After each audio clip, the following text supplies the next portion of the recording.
Il-blogger nazzjonalista Daphne Caruana Galizia nstabet ħatja filment mal-Kummissarju tad-Dejta li qajjem id-deputat Laburista Luciano Busuttil. Fis-sentenza tiegħu l-Kummissarju mela ċara li l-pubblikazzjoni ta' ritratti fejn kien identifikati bejn Luciano Busuttil seta' jkun leġittimu biss bil-permess tal-ġenituri.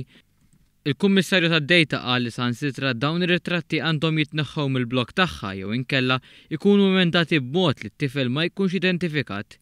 Jekk ma jsirx dan tkun immultata 500 euro u 25 euro għal kull jum li għaddi. Filwaqt li Daphne Caruana Galizia għalmet l-argument li mhux sew li Busuttil, ċermen ta' Sport Malta, wassal it-tifel bil-karozza tax-xogħol, il-Kummissarju tad-Dejta żied li l-pubblikazzjoni tan-number plate u r-ritratti tat-tfal ma jżidux mal-valur tal-istorja li ma daħalx fil-mertu tagħha. Caruana Galizia qalet ukoll li Busuttil tera ritratti ta' wliedu fuq Facebook. Iżda l-Kummissarju tad-Dejta qal li dan mhux argument u li huwa dritt fundamentali li jkunu mħarsa drittijiet tal-familja. Saħaq li hemm differenza fl-iskopja li hom ikunu telgħu fil-midja soċjali u Caruana Galizia m'għandha ebda dritt taqbad dawn ir-ritratti u tużaħħom kif trid hi.